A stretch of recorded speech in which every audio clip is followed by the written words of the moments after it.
My name is Adam Dietrich. I'm the Vice President here at Cloud Research. I'm really excited about our first presentation today. It's from Evan Hanover, who is a fellow Chicagoan for me, which is great. We're getting a local early start here. Evan is the Director of Research at Hanover Research.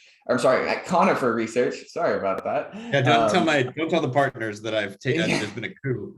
Yeah, you've just taken over. Evan and the Conifer team do quite a bit of unique things when it comes to the online world. They live in the more what we would call industry side of the space, but are really pushing things forward and have some things that I think will really resonate with our academic, our governmental, and our industry side researchers. So with that, I will turn it over to you, Evan. Thank you for your introduction and for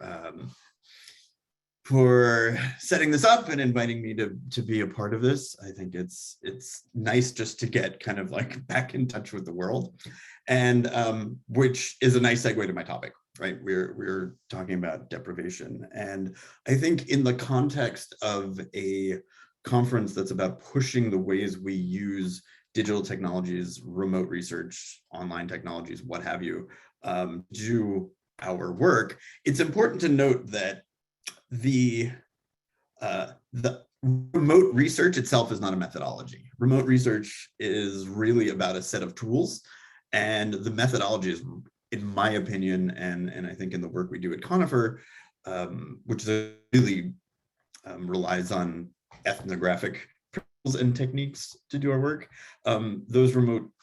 Those remote tools are only as good as how we use them and what we have people do with those tools. So for this one, I am going to talk about deprivation-based research. And this is, even though I've been doing deprivation research at Conifer. I think I did my first project about 12 or 13 years ago, before there were smartphones and really online research. But it is an incredibly sort of timely and appropriate way of thinking about the world, because we've all been part of basically the world's largest kind of unintentional deprivation study for the past 18 or 19 months now. COVID, not intentionally, but de facto, has taken away our day-to-day routines. And what it has led to is a lot of the kinds of behaviors we look to unpack and understand and draw upon when we do kind of intentional deprivation research, which is having people have their routines disrupted, kind of take in new information and see how they're going to adapt. And so we have been forced to rethink everything. We did a study at the beginning of COVID just to have people document some of their routines, and saw people doing everything from rethinking what their ritual was going to be around their morning coffee, to trying to replace the things that allowed them to ease into the day, like listening to a podcast on their way to work, to just simply how they connect with friends. And this is to say nothing about what parents went through with kids going to school, what people with older relatives went through as they had to negotiate like what a casual visit and what a formal visit was for them, as people rethought the holidays, and as people rethought their jobs. But deprivation is really nothing new as an idea for getting people to reflect, refocus, and reshuffle their behaviors. It's actually a really culturally salient practice, and some of this is very formal cultural practices, meditation, Lent as a way, more recently Yom Kippur, as a way to kind of shift your routines so that you can focus on what is going on in those routines, and foreground and background different aspects of your life to rethink them, appreciate them, shift them, atone for them, what have you. There's also more popular versions of this, which is like the sensory deprivation tank at the mall. In longer, sometimes when I talk about this, I don't know if anyone remembers when Homer and Lisa on The Simpsons went to the sensory deprivation tank and had their own trippy experience, but sometimes I play that clip. Alas, not enough time today. But all of this is to say, we like to we do deprive ourselves, formally and informally, to put what we do in a different light. So going a little bit more broad, I've done plenty of research that doesn't involve deprivation. I'm an anthropologist by trade and training, and we do plenty of work that are ethnographic immersions with interviews and observations and journaling and diary studies and stuff like that. And we may go to people's homes or to their workplace. We may go to a store with them, and we learn a lot. We're able to unpack behaviors and kind of be done with it. We're just kind of looking for, regular, ordinary pain points. And for a lot of experiences, this is fine. Like, especially for experiences that are not fully routinized. So buying a car, the car buying experience is, if you're lucky, relatively rare, because it is long and arduous and not particularly enjoyable. In my estimation, especially now because there's no cars to buy. But it's easy to it's easier to walk people through those steps and to get people to reflect upon what they're doing, because it is not something that they do every day. But what happens with all the stuff that's in the background, all the stuff that is the context in which we live, the routinized behaviors that, if we thought about them every day, we would never be able to function. The way we put our stuff in our bag before we go to work, the way we go through our morning routines with brushing our teeth and taking a shower, and what clothing item for first, like all that stuff is so rote that it is easy to ask someone how they do it, and they extrapolate and generalize and really don't get into the nitty-gritty details of every little micro step, because if we did, we would never get anything done. We would never be clean, we would never be showered, and we would never get to work. And so if you really want to understand these routine behaviors and learn how to nudge folks in one direction or another, you have to shift that foreground and background. And the question is, how do you do it? Because it's really hard for people to do that. That's part of the reason why anthropology even exists. I mean, we make the familiar strange with our methods, and that's exactly what we're trying to do. So for the purposes of the work that we've done at Conifer Research, one of the ways we, and it's not ideal for every kind of study, one of the ways we is essentially we create an artificial negative space by screwing with people's routines. Like, there's really no other way to put it. And so by creating this sort of artificial void in people's lives, it's kind of like when a new pothole appears on the street you drive down every day to get home. You feel that disruption and you say, like, what is going on? And maybe in the near future, you're gonna have to swerve to figure out what to do with it. And in a sense, like, even just hearing about that, we can empathize with some of the ways that those small disruptions can have cascading effects. I have the same cup of coffee every day. It used to be I'd have it at work, but for the past 18 months, it's go upstairs, turn on the press setup, fill it up. 5 minutes later, I start my morning coffee, and throughout the day, I hit the French press and for 3 cups, and I have enough caffeine to keep going, and that's great. But without my morning coffee, a lot of stuff gets disrupted. I'm going to be a little sluggish. I'm going to be a little peevish, and I'm just not going to necessarily feel right. Eventually, I'm going to get a headache. My focus is going to be off, et cetera, et cetera, et cetera. And so these little disruptions, like, clearly have these knock-on effects. And so the idea when we design our studies is to think about, what do we need to do to disrupt people's routines just enough to learn from them. So essentially, the way we set up deprivation studies is we think of it as a behavioral prototyping test. And so there's three parts to it, really. So it's usually only one part of the whole. And as we'll talk about in a minute, we really need to understand a baseline behaviors to to get at insights around like what the deprivation actually does. There are also creative experiments along the way, which we will talk about in a minute, to explore like different ways the behavior change can take place and to test specific hypotheses.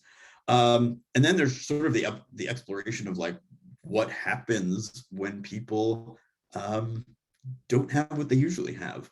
What are the alternative forms, the alternative behaviors that they start to experiment with in order to reconstitute their routines? So getting into it in a little bit more granularly, there are two ways to do this. One is that you just take away something and see what happens. And so there was one instance where we did this, where I very early on, where Hulu or Netflix was streaming or any of that stuff, we did a television deprivation study to see what people would do to find their entertainment without their television. And so in that case, we just took things away and let them do what they were going to do. And it was pretty amazing, because we were able to use that to predict some of the ways that television does not fit exactly into people's lives, and how people have adapted to it so quickly.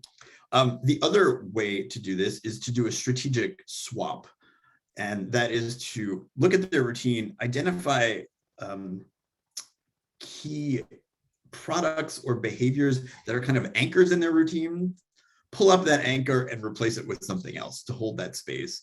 And so that gives us the opportunity to very specifically not only nudge them, but to understand how they assimilate new information and new experiences, ultimately to expose some of the say-do gaps that people have. When people, we talk to people about their routines before we do the deprivation and after we do it.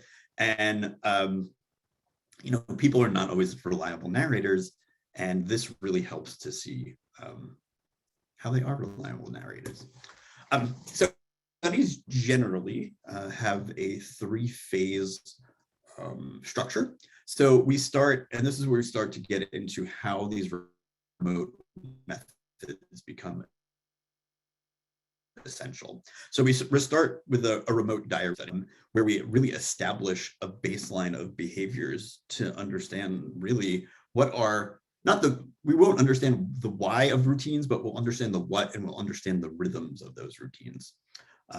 Then we will often do ethnographic interviews. So we use that to dig a little deeper to see what people's own kind of self-reflective and self-rationalized whys are to why they do, like, why do you set up the coffee that way? Why do you do things in this order?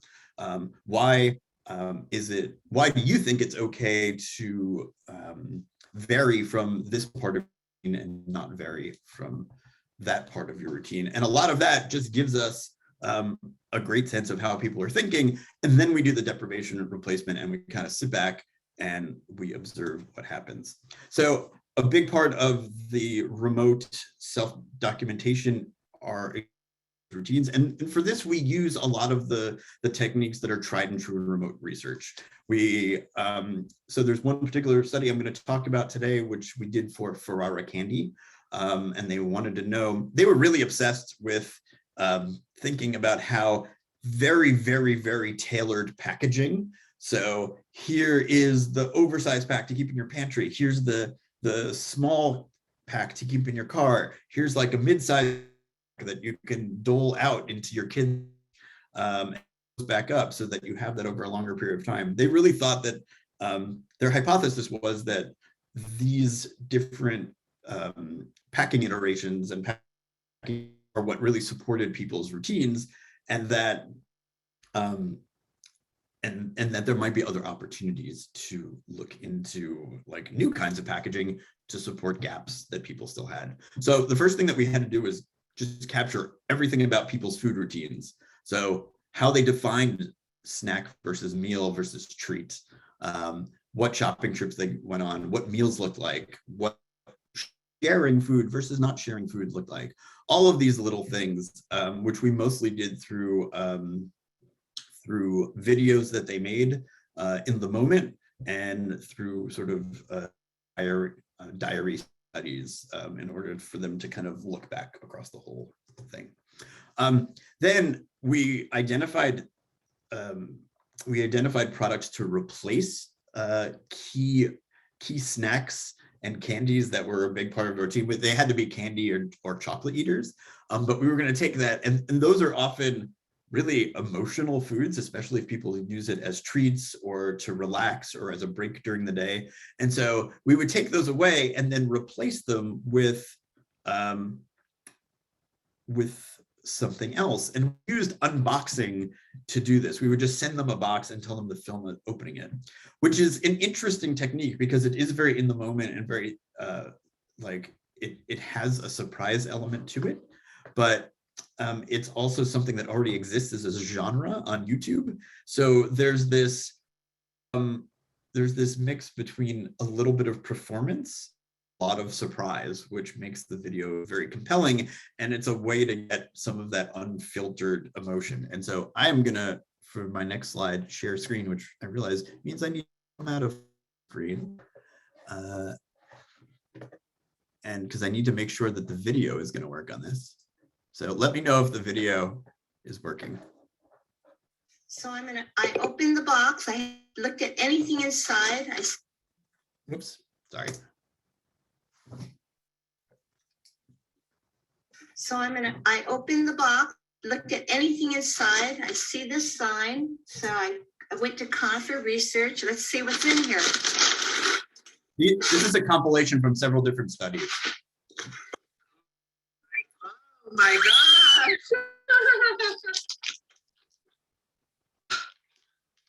I don't know what this is. The maple nut. Oh my god.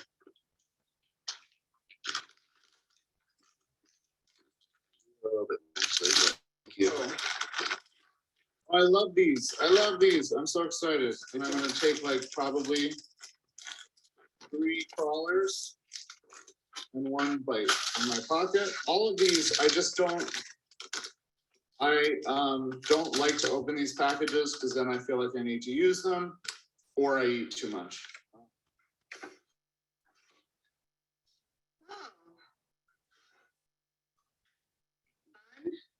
Okay, so now I get to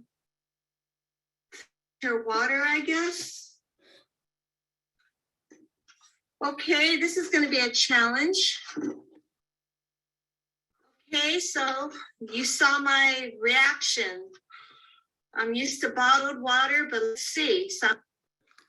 So the water lady was actually, those were from a couple of different studies, one about water and how people drink it, one about candies and stuff like that. Saw in those responses what a proxy for what people might do when they encounter things at the new products at the shelf. What is this? How am I going to fit this in my life? What even is this flavor? How am I going to use this? And so then people try to find this fit, and I realize that I'm almost coming up on time. So people try to wedge things into their routines. And when these, especially when these swaps are intentionally suboptimal, the lack of a fit between a maple nut and whatever he usually had tells you a lot about the shape and size of his typical routine food, what it fills, what are the emotions it needs to evoke in him. And so like that, what we do is by creating that negative space, by taking the thing away and then trying to fill that negative space, that's how we start to really understand what it is that people want and what it is that they need. We also, because we want to keep people engaged and we want to understand the essence of why a particular product is essential to what people want out of their experiences, is we create lifelines. We allow people to cheat, or one time they're allowed to eat their typical food or typical snack, and understanding what it is about those moments where they just had to cheat, again, tells us, brings that background a little bit more into relief. So finally, because I got only a couple more minutes, I want to kind of wrap this up. What what ended up happening is that we reframed a number of organizational beliefs at Ferrara. And so they were like very much obsessed with like there's like how many SKUs they had and how many different kinds of packaging they had and their distribution strategy and their planograms and all of that stuff. And what we did is like we shifted their focus to like to look at like, okay, you can pare down to that kind of innovation and then really just focus on what it is about the experience of having these things in people's routines that made them effective, that made people cling to them. And so they moved their, they kind of shifted their approach to innovation from focusing all this packaging innovation to really thinking about like how to stretch the brands, how different segments of individuals would use their candies and snacks, what could substitute for what, like rather than focusing on how the packaging would substitute, what about the flavors? What about the form of the candy itself? Also, interestingly, the role of organic, because that's actually what people bristled at, which I don't think Ferrara was thinking about at all. So just to wrap up, not every project is suited for deprivation. It's just not. It really has to be about isolating and exploring these routine behaviors. And then there's a whole bunch of other things that you can learn from that if it's the routines you want to look at. So studying future states, that's what we did with the TB deprivation study, because that was at the Hulu launched during that study. So we learned a lot future states might be. You might be able to validate or explore emerging preferences that people have, or how those emergences do or don't jive with current behaviors. So like it might be a way of identifying just like short-term fads versus things that are more sticky, exploring trial and adoption, and ultimately understanding behavior change. And always, it has to be part of multiple phases of learning. You can't just take something away from someone and expect to learn. So that's all, folks. Thank you very much for listening to me. But Evan, my question for you is, you talked about all of these, the fact that like deprivation is kind of already a part of, I think you called it culturally salient. We have Lent and Yom Kippur and all these kinds of different, I think of like internet challenges where, I'm publicly going to go 30 days without chocolate or things like that.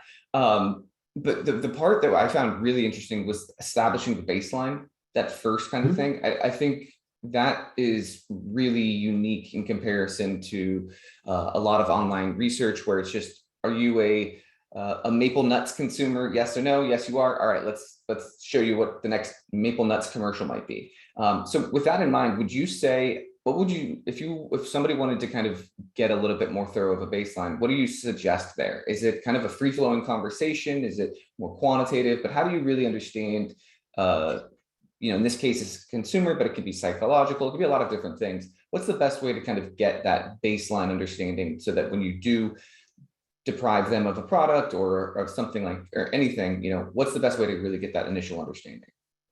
Right. I don't recommend quant for that phase. And the reason is like, we're trying to understand the baselines of individuals rather than populations, right? This is very specifically an experiment. And often this is about inspiration. So like, I'm not super worried about having a giant sample or making sure that everyone has the exact same experience. I want everyone to have their experience guided by a set of principles, right? And those principles are, we need to like capture what you're doing in terms of what you're, and like who you're doing, what you're using. So that is usually an extended kind of diary type study.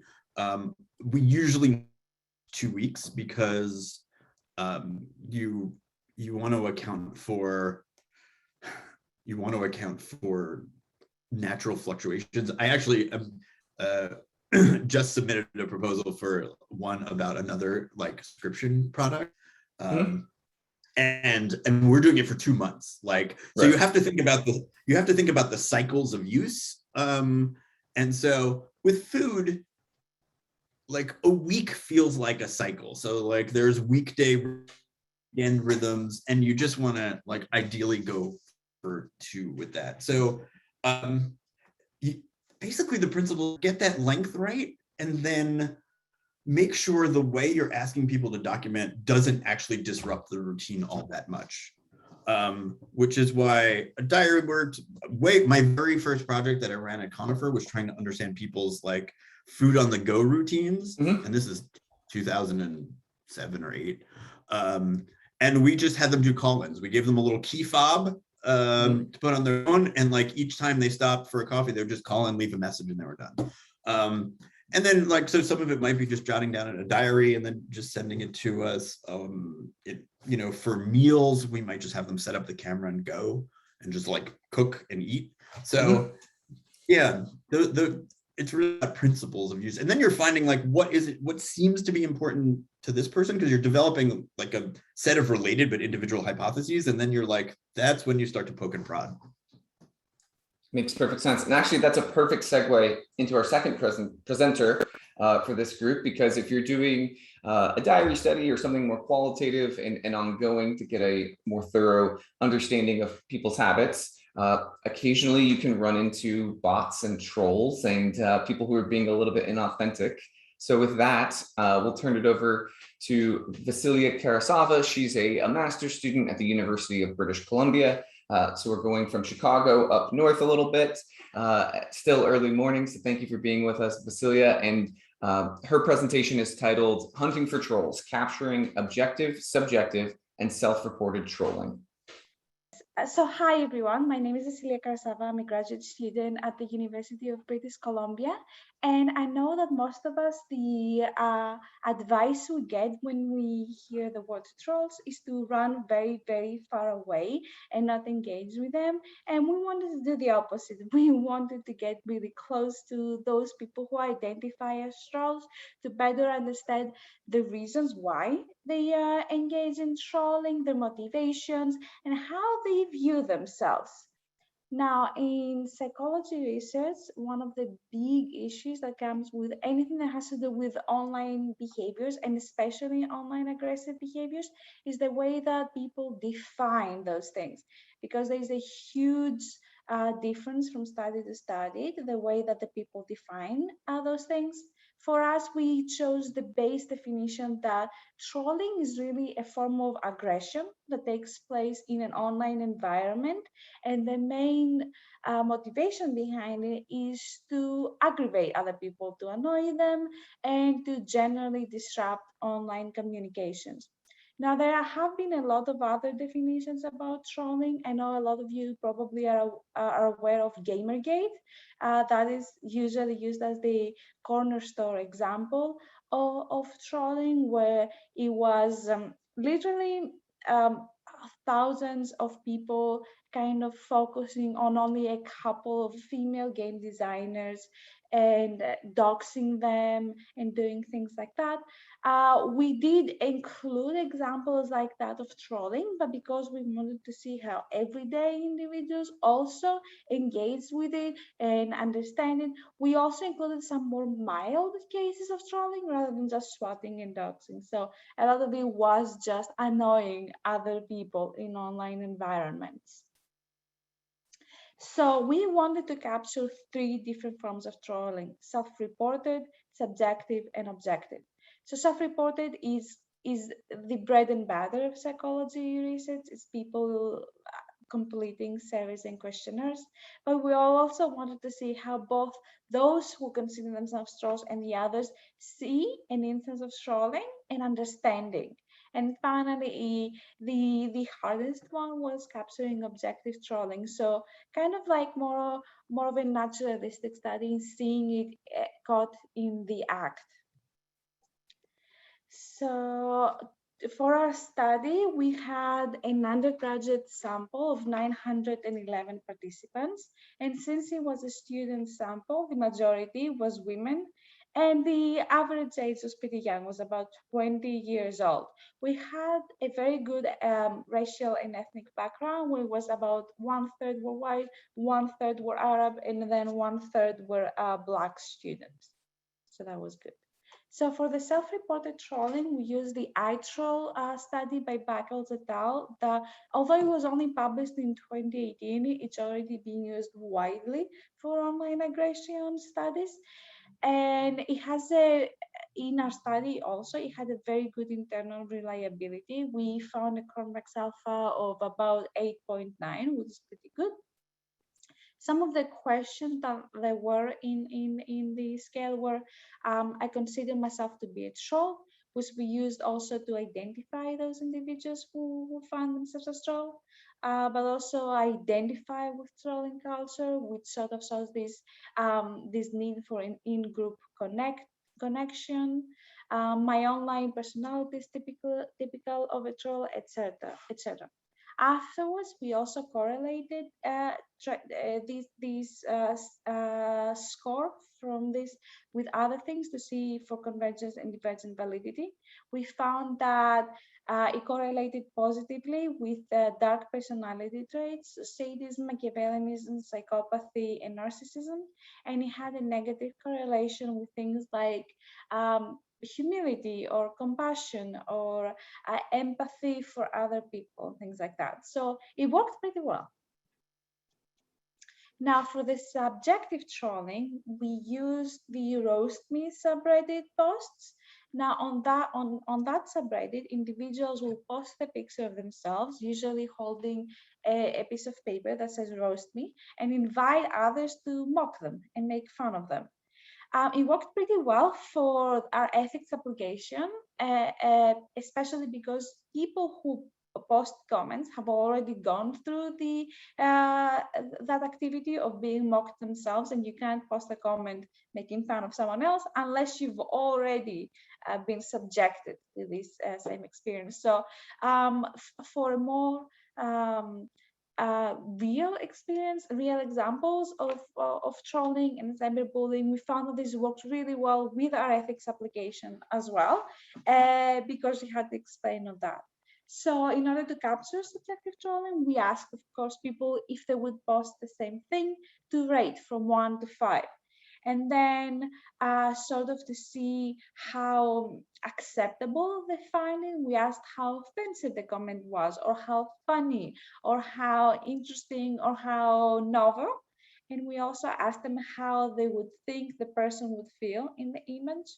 Now, we also broke down the would you have post the same thing into 2 groups. We posted the one that were like 4 or 5 and above, so the high scorers versus the low scorers.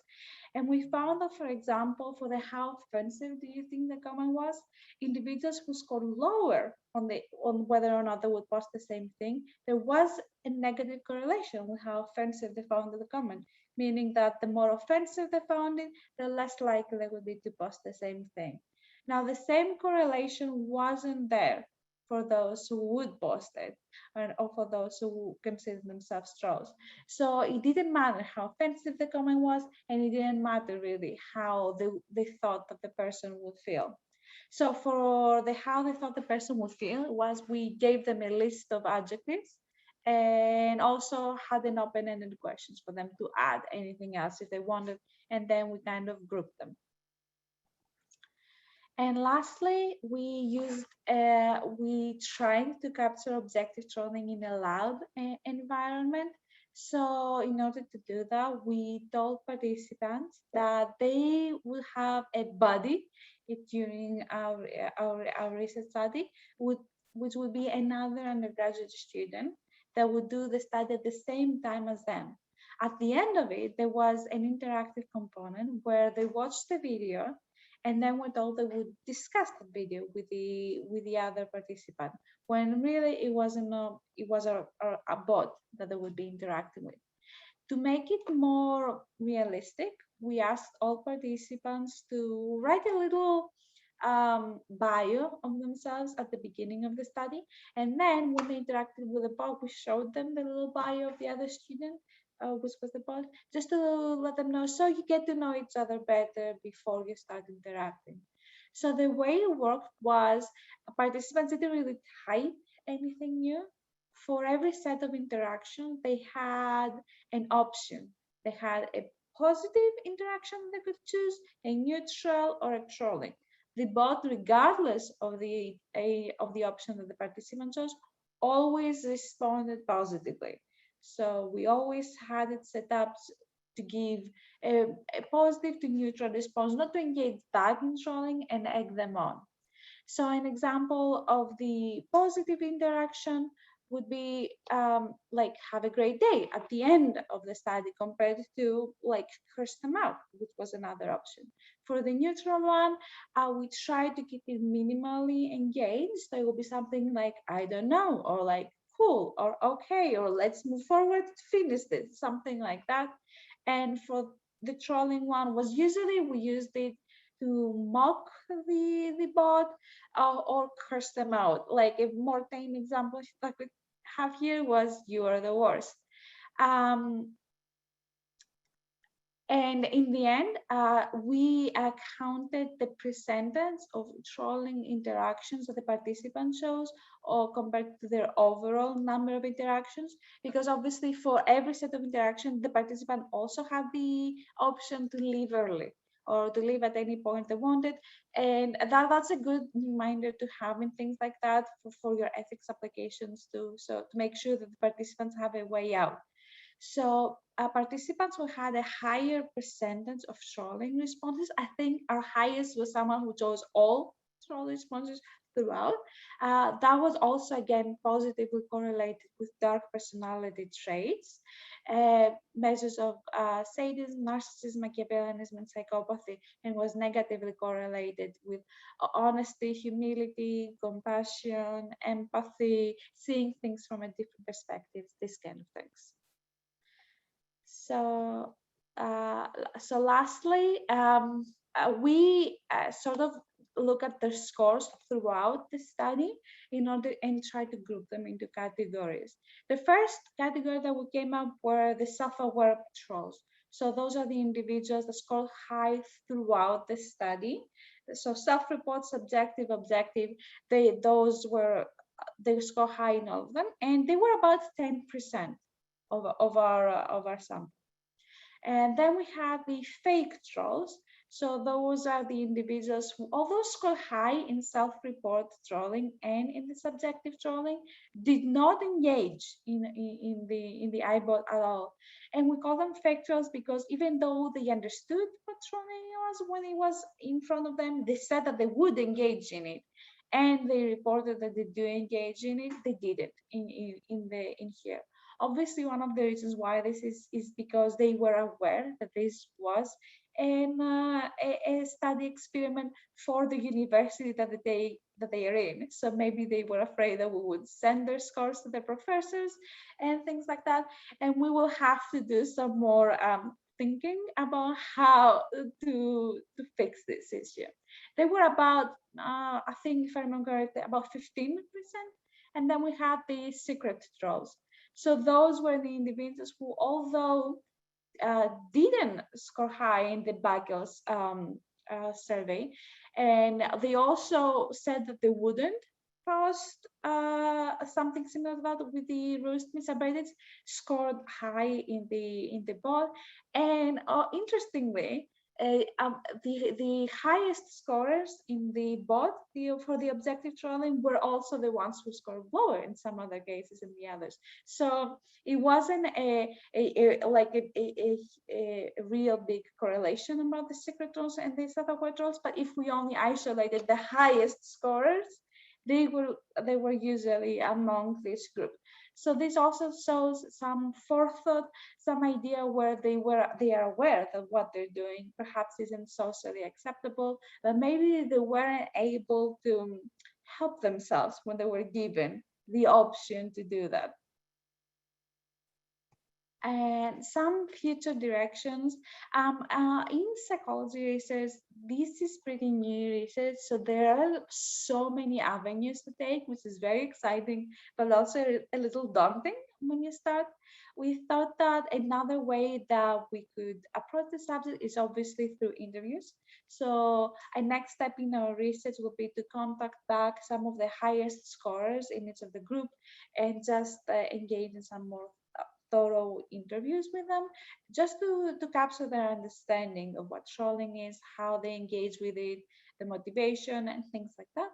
Another idea is the use of targeted Reddit bots. Now, that has been used in research before, where researchers targeted specific forums that are known, for example, for their misogynistic or sexist views or language.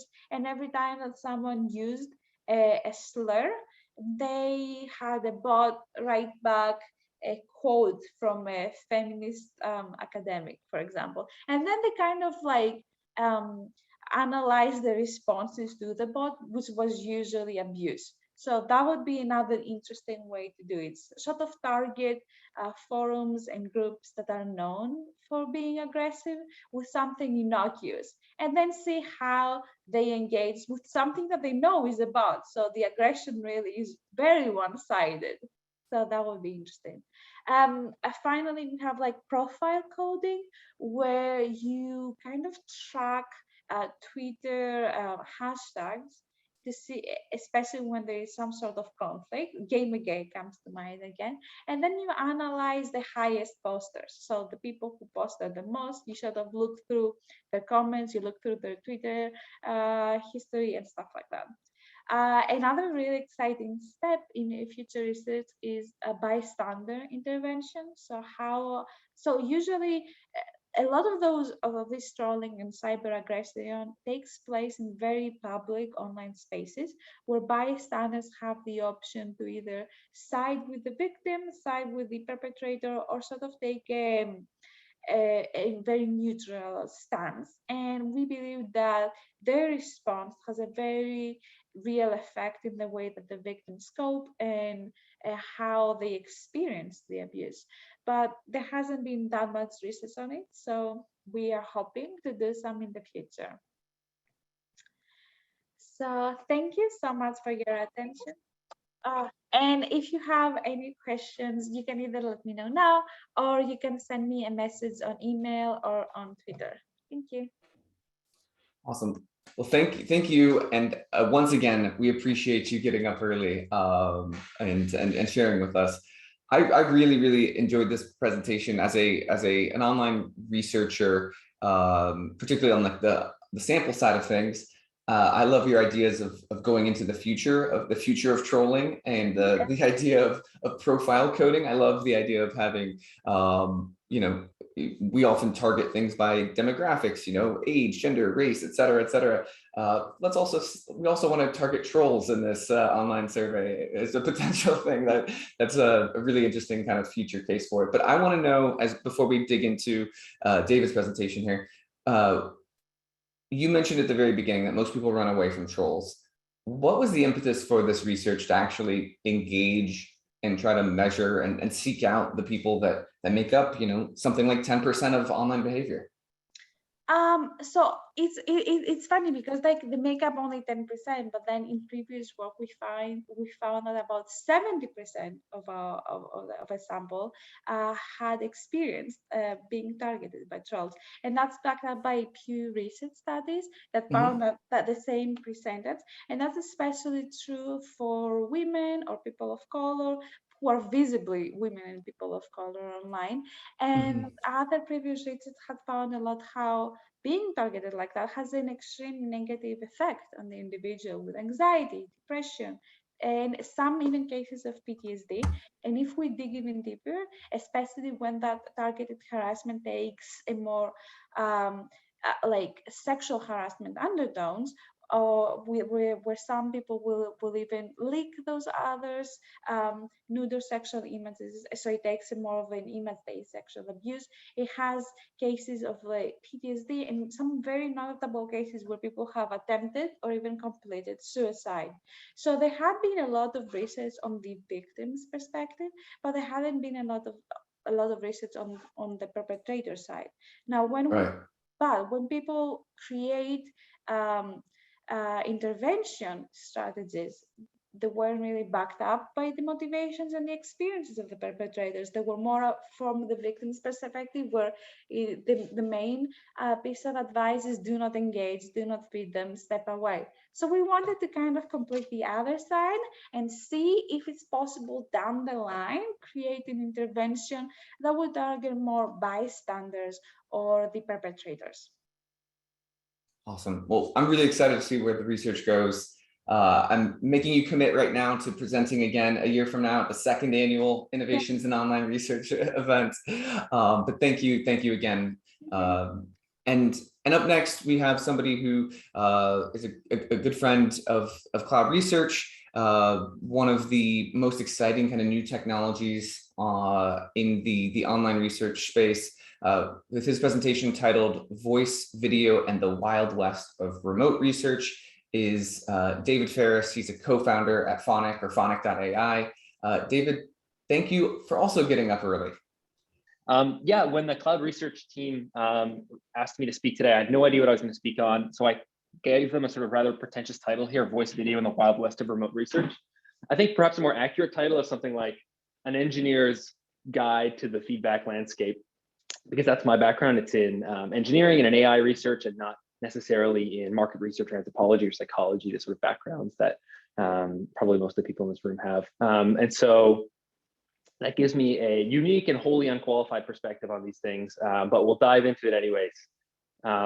So just by way of a quick agenda, I'm going to spend, we only have 15 minutes, so I'll spend about 5 minutes just on the story of Phonic, 5 minutes on kind of what it means to get great data at scale, and then a couple of interesting case studies. So I'll start with our story. We're a young company, we're only about 2 years old, and things actually really kicked off 2 years ago with this photo on the left here. So that's my co-founder, Mitch. And if you read that second line of text in the sort of placard behind him, it says post bail. So that was him actually posting someone's bail at a bail bond shop in New York City. At the time, we were really interested, for reasons that I won't get into now, how payments flowed within the cash bail system in the United States. So it's a very complicated system. It's a really interesting topic of research. It's not something that people have spent a lot of time in, specifically who's getting paid and where these fees are getting pulled off. And so we were really curious about this. And so what we did is we just went boots on the ground. We started talking to different people, and we're up in Toronto, so we would drive down to Chicago, Adam, where you are, Detroit, Buffalo, Cleveland, New York, and basically just interview people outside of bail bond shops, figure out what payment methods were accepted, actually go and pay people's bails. And this kind of worked well. And at a certain point, we made some improvement where you can see the photo on the right there. That's my co-founder, Mitch, again, with like a chat, like an app where he could record people's responses. And so we decided that recording these interviews was probably a good thing to do. But the problem with this approach is that, particularly the criminal justice in the US, is extremely fragmented. And so it's difficult to, the research that you do in New York is different than the research you would do in Buffalo, and you get different answers if you were going to Albuquerque or San Francisco. And so this fragmentation means that it's difficult to do this kind of research at scale and to have any kind of confidence in how well these insights that you glean apply more broadly. And so we were really interested in, okay, how can we do this research that we're going to do, but do it in every city in the US? And so the first thing we thought was, okay, let's just hire people to do exactly what Mitch is doing there. So we went on TaskRabbit. We tried to hire people to actually do these interviews. But then we realized that that middle step was actually unnecessary. And so we then went and we said, actually, let's just send people some kind of link, and they'll just record themselves answering our questions verbally, and we'll send them the list of questions. And we realized that that's actually just surveying people, and that's a really common methodology. And so we went on SurveyMonkey, and we said, okay, let's go to the audio question type. And there was no audio question type on SurveyMonkey. And that struck us as really unusual. So we went on Qualtrics, same thing, no audio question type, certainly no video question type. I said, that is really bizarre. And it turns out that the reason why is because these platforms aren't really designed for that. They're designed for different kind of more quantitative research. But at this point, we kind of took a step back and we just evaluated all of the different ways that humans communicate. And we tried to map out, not even within research, but just more broadly, what are the different ways that humans communicate with each other? And that was kind of the base for our mental model. And the map that we got was something like this. So there are real-time methods and there are asynchronous methods. On the bottom here, the real-time methods, the conversation that we have in person, that's probably the best real-time method. There's a phone call. If I'm instant messaging someone and they're immediately replying, that's pretty real-time. If I'm doing like a paper survey and I'm in person, that's also pretty real-time. And then on the row above are these asynchronous methods. So an online survey is pretty numerical. Email and text are sort of asynchronous text-based. Audio chat, not really here in the US, but pretty much everywhere else in the world, audio chat is the default way of communicating asynchronously. Interestingly, there's no real video-based chat, but what we're trying to do here is just figure out, okay, what are the different packets of information that we could send and receive to try and scale this research? And all of these methods fundamentally trade off two quantities. And those quantities are quality and quantity. So we're either going to do a little bit of really high quality research, like what we were doing, what Mitch was doing in those photos, actually interviewing people in person, or we're going to do an online survey with massive scale, but probably not get the greatest results. And what we were interested in was that green question mark on the right, which is, can we do something that's large scale and high quality? And this is like a bit of a sort of might even be an oxymoron in the research world, but we naively thought that this is where we wanted to try and get to. And so we started thinking about why this trade-off exists and hopefully informing why that trade-off exists with some kind of tactics for how to get great data at scale. And I think it probably exists for two main reasons. The first is that the methods that I outlined that enable scale, so text, online surveys, data mining, et cetera, limit the actual medium of communication. So there's this, here I have this pyramid, we call it internally the sort of media stack. So if I have a video of someone, I can cut out the video, then I have an audio of someone saying something, or I can transcribe that and then I have a text. So every layer of the pyramid is sort of self-contained within the layer below it. And what we do right now is we're pretty good at doing surveys at scale. And even we have like these good language models now that are generally pretty good at summarizing text and kind of extracting insights from large bodies or corpuses of text. We certainly can't do voice and video at scale. The best that we can do is convert that into text via transcription. And so I think this was one of the reasons why this trade-off exists. And then the other one has to do with the quality of the actual conversation. So all of the types of interactions we've had, you could have at scale were really, really cheap. Someone answering an online survey is a pretty low quality interview. And so there's this obvious, hopefully this is sort of pretty self-evident, that there's a relationship, a strong correlation with the intelligence and complexity of the interviewing agent and the quality and descriptiveness of the feedback generated. So a human, the sort of human having an in-depth interview, asking those probing follow-up questions, that's like the most sophisticated interviewing agent you have. But a survey, on the other hand, is a form of interview. It's just like the worst interview that you've ever had. It maybe has some dynamic branching or some very simple piped text, but it has no real ability to follow up. Now, chatbots are kind of getting there, and certainly the state of AI is pushing this up. But this again was, I think, the other problem, and it's sort of the corollaries. Like these are two sides of the same coin. Is that the actual data being collected was in a low resolution format, and then the actual quality of the conversation was low as well. And so, if you'll forgive my terrible silver bullet graphic, this was, we decided that we kind of needed four things. We wanted something that was probably remote, because that remote and async kind of enables scale, probably asynchronous. Voice and video based would be nice, although certainly doesn't have to be limited to. And we wanted something sort of with an intelligent interviewer, whatever that meant. So this was in 2019 and early 2020. That word remote perhaps was the biggest trend in research in the past 18 months, maybe even more so than DIY or AI in research or these other things that people talk about. And so we were a little bit fortunate in that we were kind of starting to think about this stuff then. But I'll kind of spoil the punchline here. That's sort of what we ended up building. We ended up designing Phonic to be a primarily survey platform, although I would call it an asynchronous platform, just designed to run voice and video research. The whole point is to try and get the best quality data at the largest possible scale. And say, screw it, like we're not going to sort of trade off quality and quantity. So I think the best way to kind of probably the most interesting thing is just to jump into a couple of case studies. And so I've selected 3 case studies. I've no idea what the folks in the audience, the sort of demographic is, but I've tried to pull from academic research, from consumer insights, from brand strategy.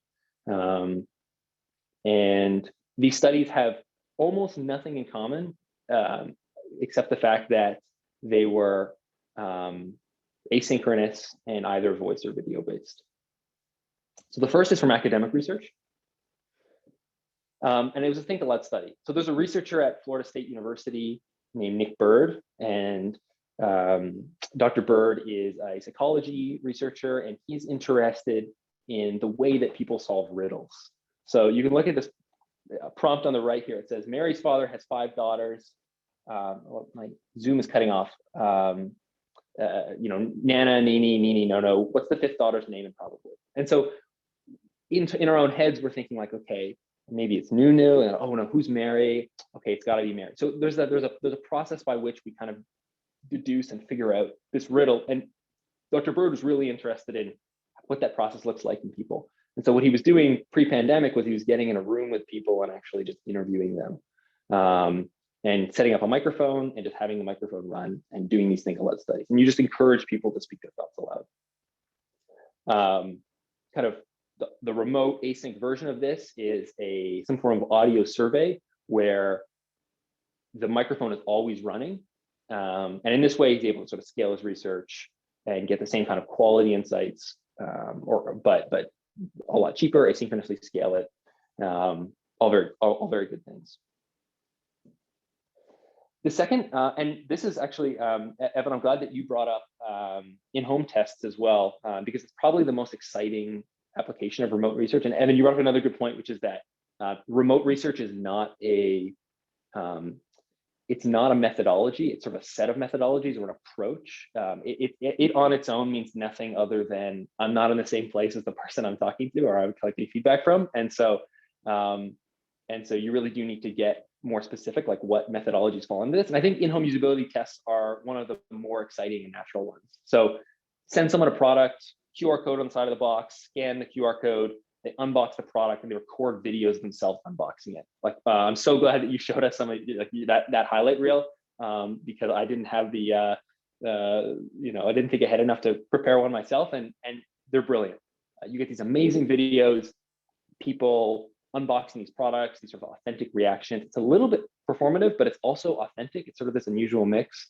And importantly, it's remote, so you don't actually have to get in the room with these people, which is important in a kind of pandemic world. And it is also a lot more affordable, and so you can actually scale this up. So instead of doing a focus group or usability test with 15 participants, what could you do with 100 participants or 500 participants? When you get the unit cost down to $5 to $10, just like basically the cost of post, I think that you can kind of start to blend the qual and the quant. And the final thing that I'll talk about is a massive scale audio study. So this is actually Mars earlier this year ran a campaign called Be Heard. I don't know if anyone heard of the Be Heard campaign. It was this giant campaign that they were running, and what they were trying to do is collect the voices of women around the world. And the survey centered around one prompt, which is what needs to change so more women can reach their full potential. A great and very open-ended prompt. And they had about 10,000 women answer this survey. And so it was massive scale. And the reason why that was meaningful is because when people answer verbally, they're giving they're giving a more detailed version than they would if they were just sort of typing in a text box. And so that doesn't suffer from the same diminishing returns that traditional survey research does. And so it's both a daunting and a trait and potentially a good thing. But so what they did is they basically had 10,000 women around the world record audio clips of them answering this prompt. And you can imagine how valuable that corpus is. And they're able to do all kinds of interesting analysis, breaking it down by country. What do women in Latin America versus women in Southeast Asia? What problems do they see? What kind of barriers do they see? But the scale was pretty impressive, 10,000 responses. And so I think there's probably 3 big takeaways from this. The first is that the responses are better. They're better than typed ones. Here, this is data pulled from the Mars study and others, kind of averaged across a bunch of responses. Word count, the amount of descriptive language, grade level all sort of increases when someone answers verbally versus typing. With the think aloud, it's even more because you're getting this unfiltered stream of thought, but there's a lot of ums and ahs and likes, and so you sort of have to filter those out. The second benefit is this point about overcoming diminishing returns. So it was meaningful for Mars to collect 10,000 responses because the dimensionality of the data was greater, the richness of the responses, and so that you kind of keep getting insights where free text responses sort of stop giving after maybe n equals 300 or however many other free variables you have. And I think this final point is a really interesting one. During the pandemic, a lot of people who were not used to video chat had to get used to Zoom pretty quickly. My younger brother is in university right now, and all of his professors, it was hilarious. They were trying to like figure out Zoom, and the first kind of month or two was really rough. But now, a year and a half later, everyone's a total pro. And there's a more subtle consequence of this, which is that we're really comfortable now in front of cameras. In the last 2 years, 1 billion people have joined TikTok. That's pretty profound. 10 years ago, certainly 20 years ago, the idea of recording a video yourself and putting it on the internet was pretty weird. Nowadays, it's completely commonplace. And so whereas survey fatigue is causing traditional text feedback to kind of fall off a cliff, voice and video feedback is actually increasing in quality. And this has just been accelerated as a kind of result of the pandemic. And so those three benefits, all of those studies benefit from, and they're kind of just, they're freebies. And that's it. I wanted to keep it short today. So that's sort of just a quick overview of what I think is one of the more exciting things in research, which is sort of remote, but centering remote around voice and video feedback. So feel free to get in touch with us if you want to chat a little bit more about this stuff. But otherwise, Adam, thanks for having me. Thank you, David. It's always interesting to see, well, there's a lot there, but I always appreciate, at Cloud, we work with folks from academia, whether they're just starting their academic career. We work with brands like Evan and Conifer do. We work with insights folks like Phonic. And it's always really, really cool to get that reminder of sometimes you start out thinking about cache bail, and a year or two later, you're doing asynchronous, remote voice analysis and collecting data in a new way. It's really cool to see that journey. So thank you for sharing all of that. I also think all three of you need to get together in a room and design some research together, because I think there's some really interesting and cool overlaps here. But David, I wanted to ask you one thing kind of specifically, and again, if anybody has any additional questions, though, please feel free to throw them in the chat or in the Q&A page on the conference website.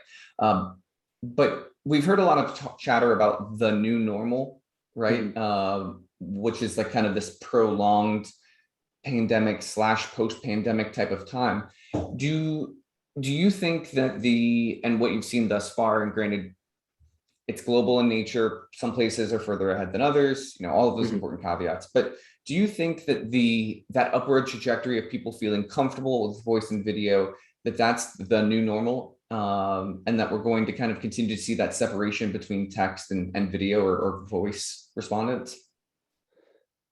That's a good question. I think that the separation between text and voice and video will continue.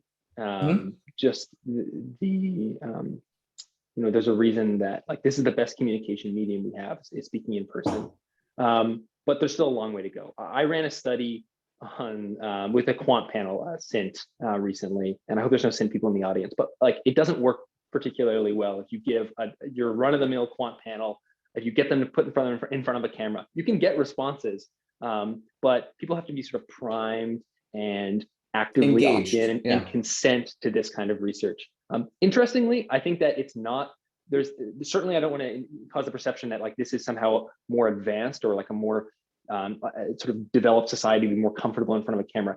Interestingly, I mentioned APAC and Latin America, countries that have been messaging on audio chat on WhatsApp are WhatsApp. way more open to this sort of research. Yeah, like WhatsApp, WhatsApp audio messages prime people perfectly for these sorts of like audio surveys. And so I still think there's quite a bit of a gap, but I don't see any reason why this trend wouldn't continue. It's already working, and I could see it being the default for research, because you can always transcribe and get the text back, and you can always code those responses and kind of get down to quant, but you obviously can't go up the other direction.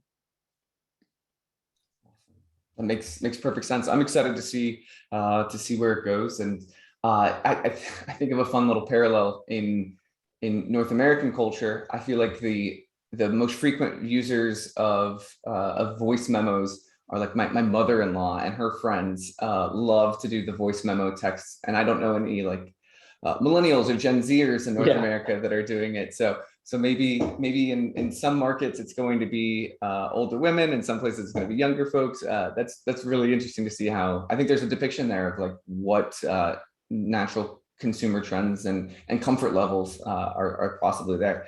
I did see a question from Blake on the cloud team. He asks, you mentioned survey fatigue at the end of your presentation.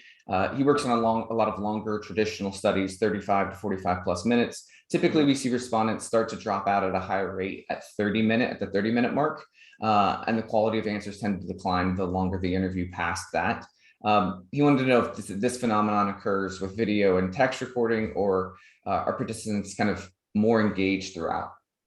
The answer is it does still occur. It's slightly improved. So it's when people are slightly more engaged, rather than just kind of clicking normal survey question types. The phenomenon still is still seen in audio or video-based research. When I refer to survey fatigue, and I should clarify, I refer to kind of this long-term fatigue. So I was speaking with an entrepreneur from Nigeria recently. For anyone who works with startups in developing markets, they know that survey response rates, email surveys, are really, really good. Sometimes above 90%. We're lucky to get 10% here. And it's because over the last 20 years, mainly IT startups, but certainly other companies have basically battered our inboxes with surveys. And so the survey fatigue that I was referring to was this 2-decade-long process where nowadays surveys don't perform very well out in the wild, and you have to have very strong incentives to get people to do them. That is actually not seen in all markets. That's like a phenomenon that's unique to places like Canada and the US. The survey fatigue that you're describing does, as I said, does occur, but perhaps to a slightly less extent. Awesome, makes sense.